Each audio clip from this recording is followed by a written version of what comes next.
দেখো, আমরা সেই এপ্রিল মাস থেকে সেপ্টেম্বর মাস পর্যন্ত কিন্তু গাছ থেকে অনেক ফল খেয়েছি, আর এখন এই নভেম্বর থেকে মার্চ মাস পর্যন্ত গাছেদের খাবার খাওয়ার সময়। তোমরা অনেকেই আছো গাছে যখন ফুল আসে তখন গাছের যত্ন করো, সেক্ষেত্রে কি হয়, গাছের ফুলগুলি সব ঝরে যায়। তোমাদেরকে আমি আমার আগের অনেক ভিডিওতে বলেছি ড্রাগন গাছের যত্ন নেওয়ার সময় হচ্ছে গাছে যখন ফল থাকবে না তখন। আর ড্রাগন গাছ হচ্ছে এমন একটা গাছ যে খুব অল্প পরিচর্যাতে আমাদেরকে ফল দেয়।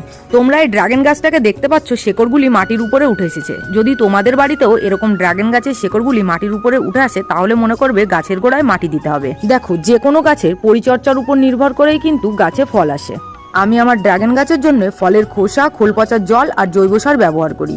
আর কি কি ব্যবহার করলে ড্রাগন গাছের জন্য খুব ভালো হবে, তোমরা যদি কেউ জেনে থাকো আমাকে অবশ্যই কমেন্টে জানিও। দেখো, যে কোনো বিষয়ে জানার কোনো শেষ থাকে না। তুমি যত জানতে চাইবে তত নতুন নতুন জিনিস শিখতে পারবে।